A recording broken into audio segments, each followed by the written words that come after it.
From Beijing to New York, Jerusalem to Washington, and from Doha to Riyadh, the world is echoing a single message: a two-state solution for Israel and Palestine. Secretary of State Antony Blinken is back in the region this evening, unveiling a 5-point plan to ensure Palestinian statehood after the war is over. That's tonight's on Narativ.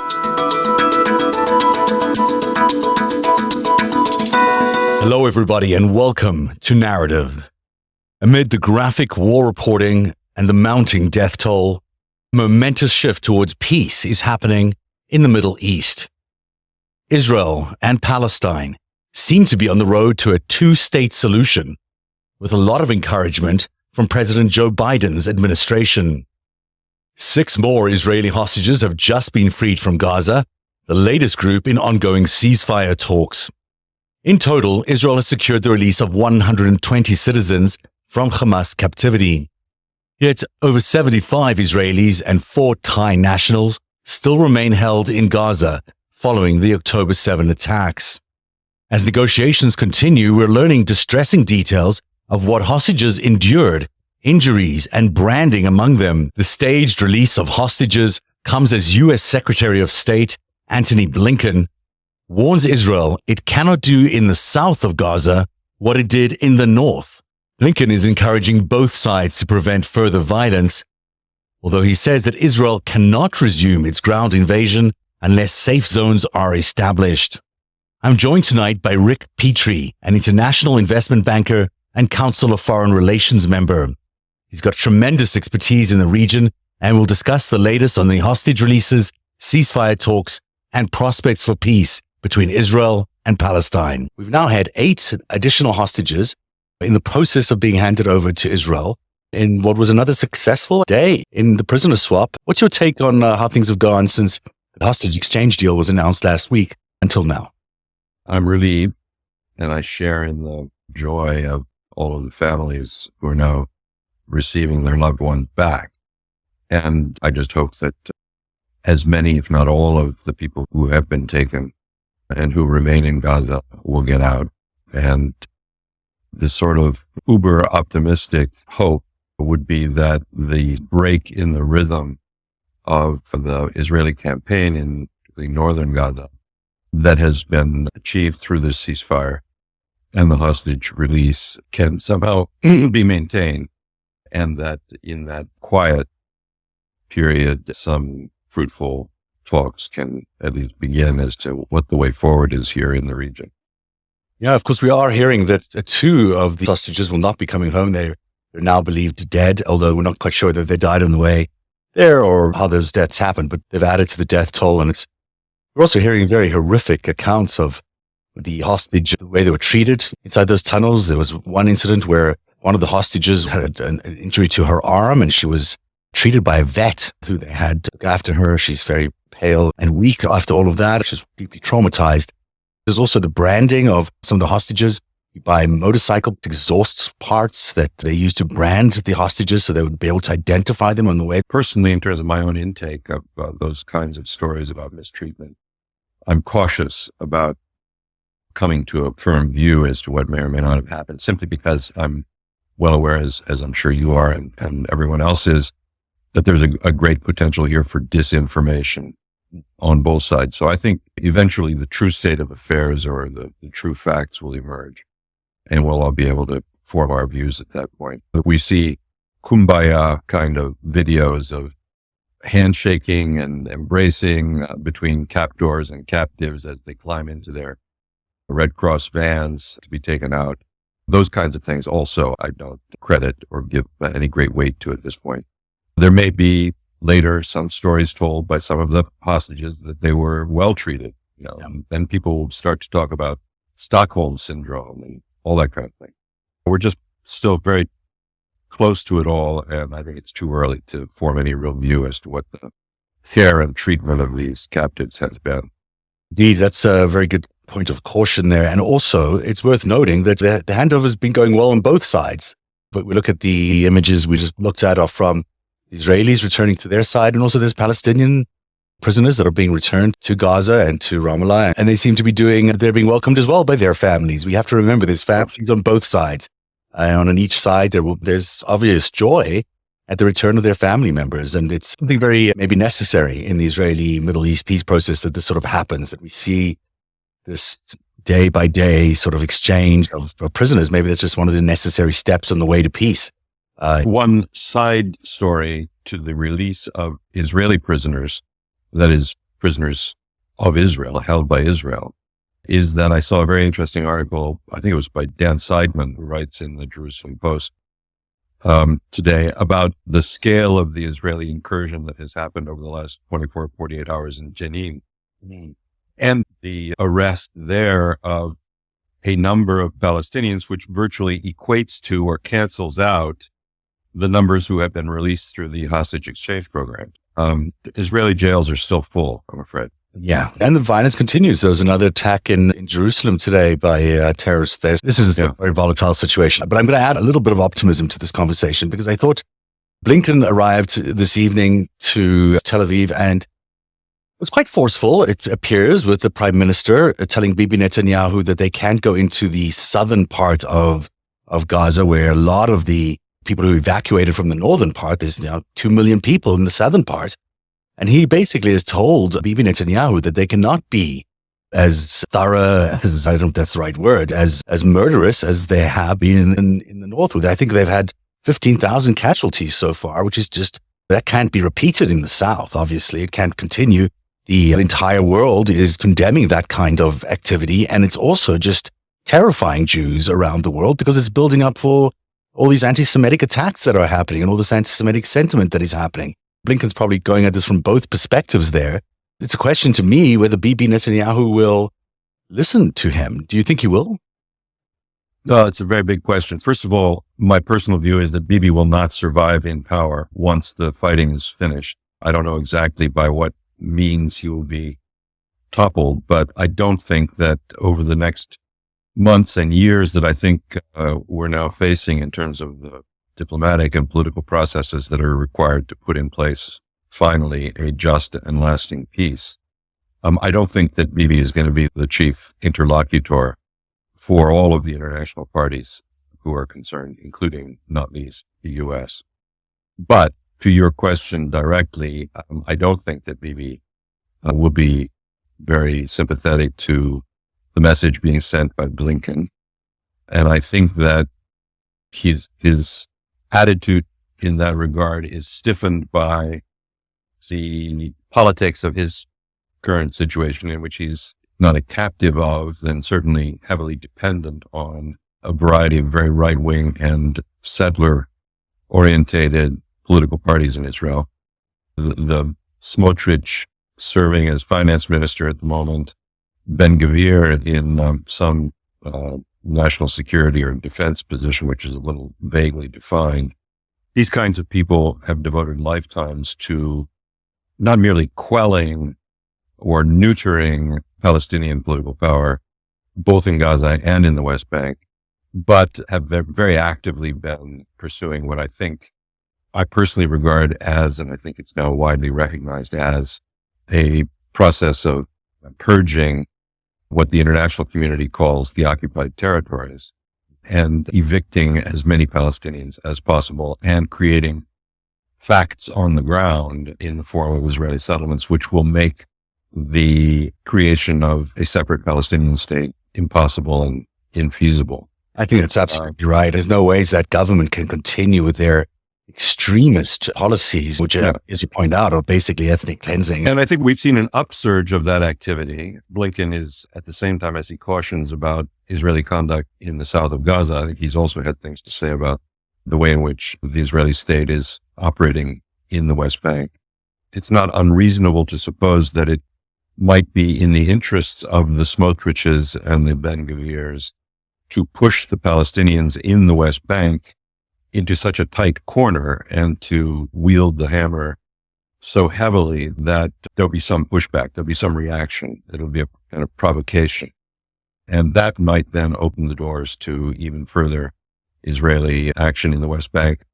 I don't think any of this is very mysterious at this point. I think it's quite clear that First of all, I think they feel that they're in a limited window of time before international pressures are brought to bear, and they're dashing for daylight to accomplish as much as they can in terms of eviction of Palestinian families and whole villages, and the creation of resettlements to the extent they can.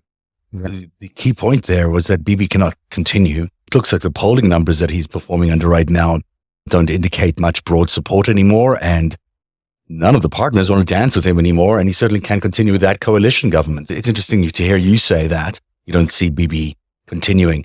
Now, Blinken arrived this evening and made a speech which I thought was more profound than people have been saying. In fact, maybe because people haven't yet picked up on it, but it is, in my opinion, he's laid out a sort of a 5-point plan here towards a two-state solution, which is another thing we've been hearing a lot of in the last few days. Two-state solutions from the Chinese. That's really what they said they were supporting. The UAE is now out in favor, saying two-state solution is the only solution that exists. We're seeing a lot of, that's a term which, as you and I both know, has not been used very much recently in Israel, is now back in vogue. And here is Blinken's 5-point plan. He didn't call it that 5-point plan, but this is what it reads like. Israel must improve the lives of Palestinians in the West Bank and Gaza in immediate, tangible ways. A lot of the onus there in Israel. Palestinians must have a credible path towards statehood. And the wording there actually said, that Israel must provide the Palestinians with a credible path towards statehood. The U.S. has suggested practical steps, although it doesn't indicate what they are, that can be taken towards this end. And then number 4, which is quite a big ask here, is that a revitalized Palestinian Authority, that's basically the West Bank Palestinian government, will govern both the West Bank and the Gaza. And number 5, that Ramallah, that same government, must reform itself, limit corruption or end corruption, and promote a free press. Those become far more democratic, informed than they have been. First of all, Blinken, these 5 points and Blinken's whole address this evening is really only an attempt to put meat on the bones of something which Biden himself has said in the last 48 hours, which is a clear and unequivocal positioning of the United States in favor of a two-state solution. Now, as to Blinken's specific points, the one that gives me the most pause, not as to the good faith or spirit in which it's articulated, but as to its practicability, is number 4. Mm. And I think it's true to say, and I've heard certainly a representative sample of resident Palestinians saying this, that the Palestinian Authority is widely viewed among Palestinians as having collaborated with Israel. And therefore, the legitimacy of as the focus of everyone's attention in trying to put in place the rudiments of a sustainable Palestinian government, whether the Palestinian Authority will command the respect and loyalty of the broad mass of Palestinians, is something about which I think at least there is a question mark.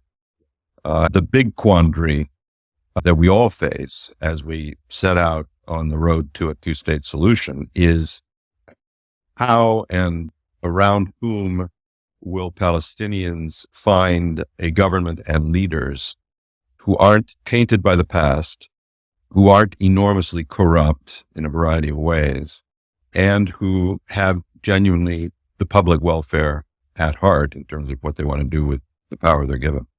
Yeah, that is, of course, the biggest question. And what happens to Hamas? They've got to agree to this. They've got to walk away from this somehow and be made whole, however they would be made whole, I don't know. But they would view themselves as the legitimate government of Gaza and would certainly be as equally interested in running the Palestinian Authority if they could too. You have to convince them to walk away. And maybe that's been baked into this deal. I don't know. But that's probably that's a difficult conversation. Of course, the other difficult one is that some of the potential leaders in the new Palestinian Authority or the revitalized Palestinian Authority are in Israeli jails. Something which I expect to be floated, and I would regret it, is if in order to find leaders not tainted by the past, etc., there's the sort of search for impressive Western-oriented Palestinians sourced in Washington, D.C., London, Right. etc., as we did in trying to construct a post-Saddam. That's a knee-jerk reaction, is all the guys on the ground are dirty or incompetent or mistrusted by their people. So we need to parachute in some squad of guys who have been hanging out in think tanks in Washington, D.C. And that's unworkable, and it's just not legitimate. It needs some brains to be able to think about the long-term development of these areas. It seems to me that you've got Gaza. This is perhaps a little callous to talk about it, but Gaza is probably some of the most prized beachfront property along the Mediterranean. You've got, I'm sure there are many developers in maybe Saudi Arabia and maybe those kinds of countries who are thinking, this is prime real estate. We can develop this into something pretty spectacular. Not to mention the oil around there. We can talk about that as well. But you've got potential there for what is going to need to be a large investment of rebuilding this area. But what are you going to rebuild it into? And are you going to be able to create these large economic ventures that really provide for the population of Gaza and Palestine and create jobs and create development, create ownership? That's really the dream, right? And ultimately it has got to come along with, you've got the right to vote. It's got to be, here's some ways to live. Sure. That kind of big thinking that maybe only comes from Saudi Arabia, maybe Dubai, those kinds of like broad, different ways of approaching things. Maybe that could be really interesting in this regard. First of all, I'm not against importation of Palestinian talent. The Palestinian diaspora is very large and very talented.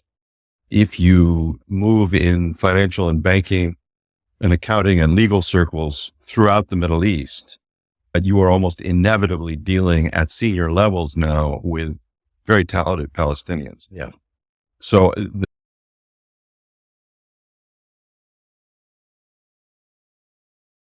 there clearly is a brain bank to be tapped. I'm simply saying that the tapping of that talent has to somehow come organically from within the Palestinian people rather than being imposed sort of Sykes-Picot style from the 7th floor of the State Department.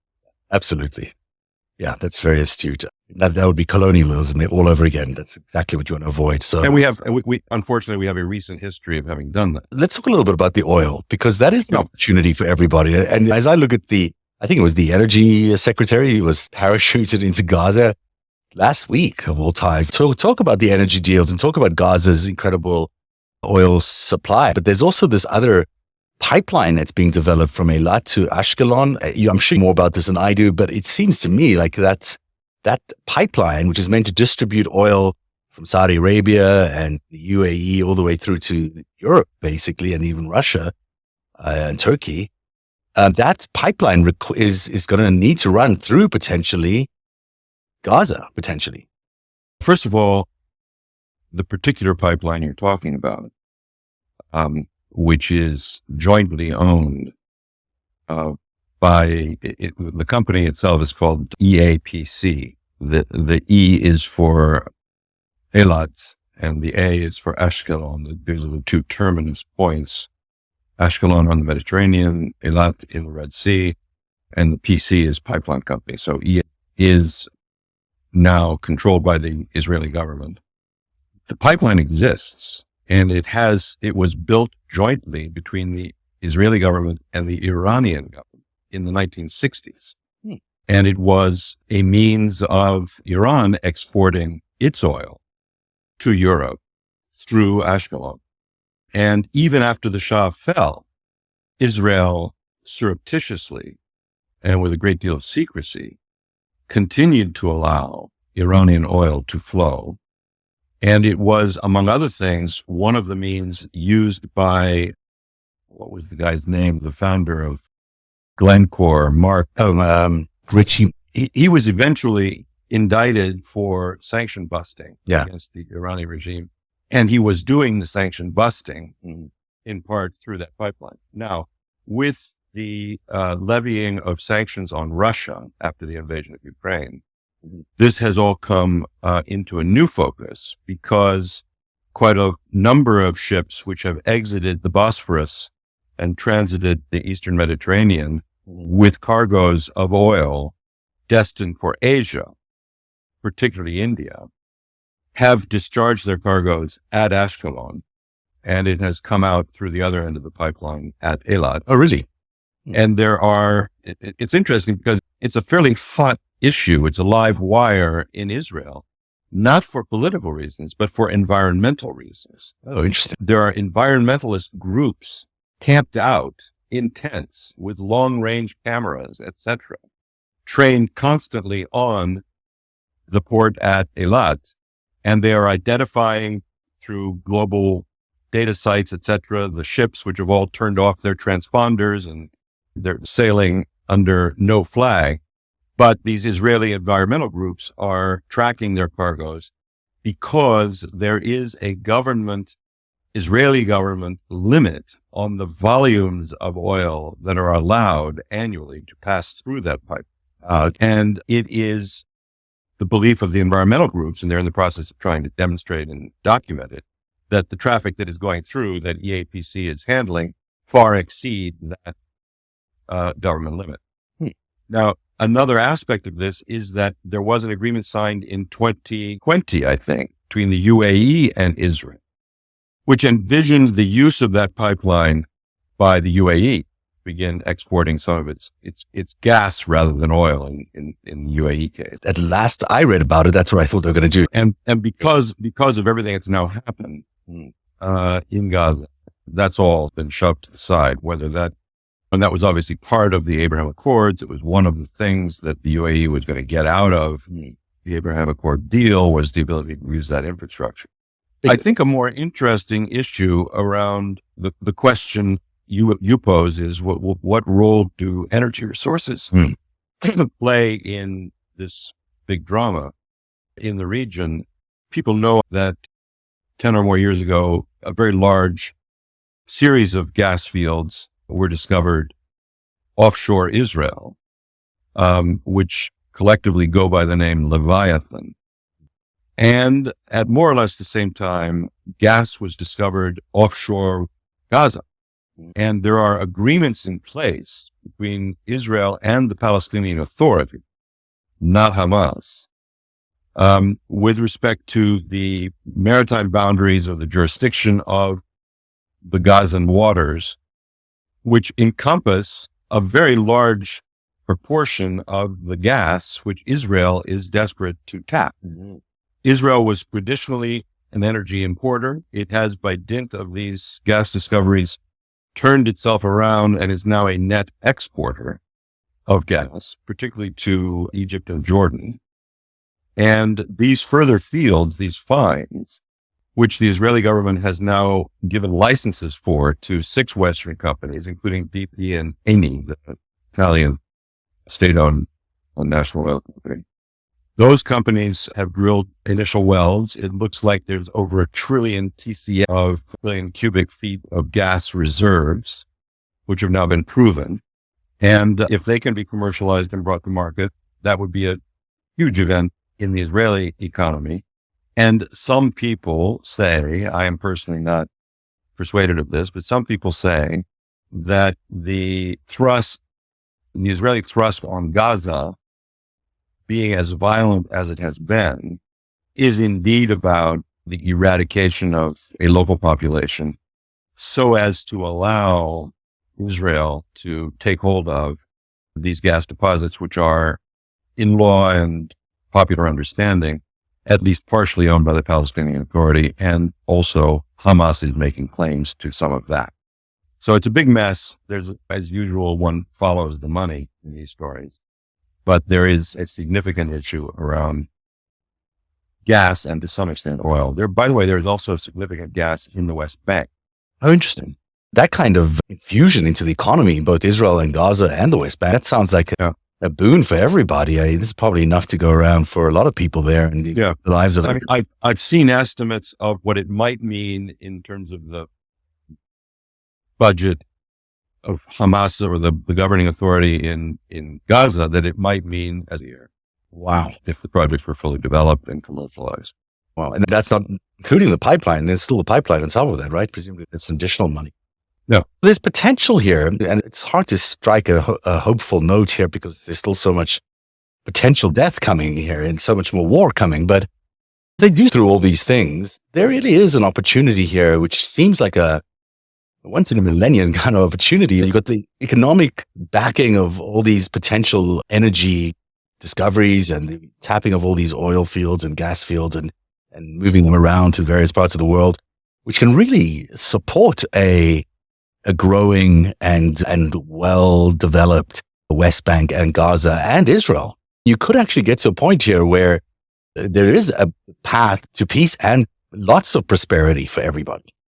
Yeah. And as dynamic and fluid as the situation is in the Middle East, we've also got this ongoing drama in Ukraine. Mm-hmm. And that impacts this whole energy-related equation around Israel, Gaza, West Bank, etc., in as much as it has forced the EU to dramatically revise all of its energy supply chain thinking.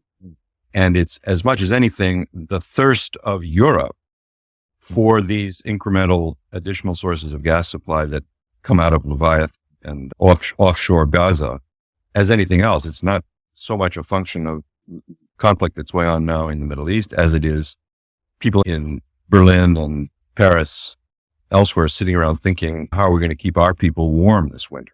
I do want to say one overarching thing, which is I know you're keen to sound an optimistic note, and I share that. I'm certainly with you all the way.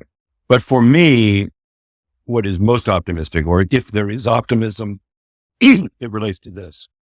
Do you know who Rahm Emanuel is? I do know who Rahm Emanuel is, yes. Currently the U.S. ambassador in Tokyo, previously mayor of Chicago, and a very close assistant to Barack Obama. Rahm Emanuel is supposed to have said, I don't know whether it's apocryphal, that a crisis is a terrible thing to waste. Because in crises, things can be done, which in normal times are virtually impossible. We may be at such a moment. And if we are, it's not because the Palestinian side of the equation, the Palestinian people, have come to some new understanding of their situation, except maybe as to their level of disgust with Hamas, which can be important. I think there is probably already going on, and there will continue to be real questions being asked on the Palestinian side about whether all this devastation has been worth it, and who are the guys who led us into this trap. Yeah. But on the Israeli side, I think there have been some very significant changes of mood and changes of mind, which may be the basis for optimism. And by that, I mean that I think we've now seen the implosion, an entire generation's thesis about how security could be achieved and what security meant. And we have lived through 20 years or so, most of it associated with Bibi Netanyahu, in which Israelis came to feel that the Iron Dome and heavily fortified settlements with houses with safe rooms, etc., that the Palestinian issue was under control. Yeah. And that if there were diplomatic objectives to be served, they were a la Abraham Accords and go talk in Riyadh, go talk in Amman, but we can forget about or shelf the Palestinian issue for the time being. I think that's been exploded. Yeah. And I think that's as much as anything, the reason why I said at the beginning, I doubt very much that Bibi will be the interlocutor for very much longer, because I think Israelis see that he sold them a policy and a vision of their security, which is no longer workable. And I think that a lot of Israelis now have come to understand something which, if you had polled them 10 years ago, it would not have been the same. But I think now you can expect to find a very large section of Israeli public opinion understanding that a solution has got to be found for the Palestinians.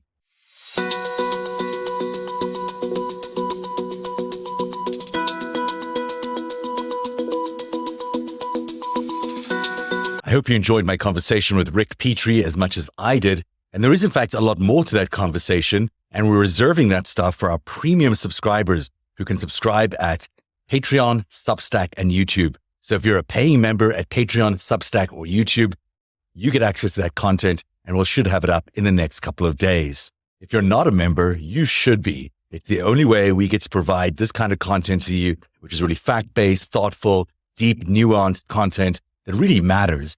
It's only because of our funders. It's only because of our patrons and our members. We really need your help. So please go over to Substack, Patreon, or YouTube and become a member of our premium channel. Every minute of Narrative's reporting, every story that we break is made possible by our patrons. You too can become a patron by joining at patreon.com/narrative. Narrative, where truth lives. One day you'll tell the story of autocrats, crooks, and kings who came for our freedom.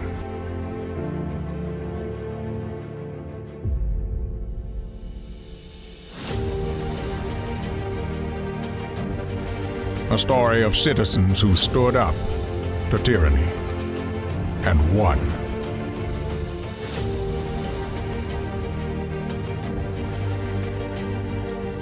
The people prevailed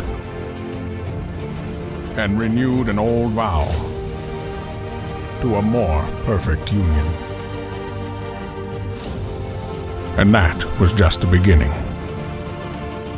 The story continues. Narrative, where truth lives.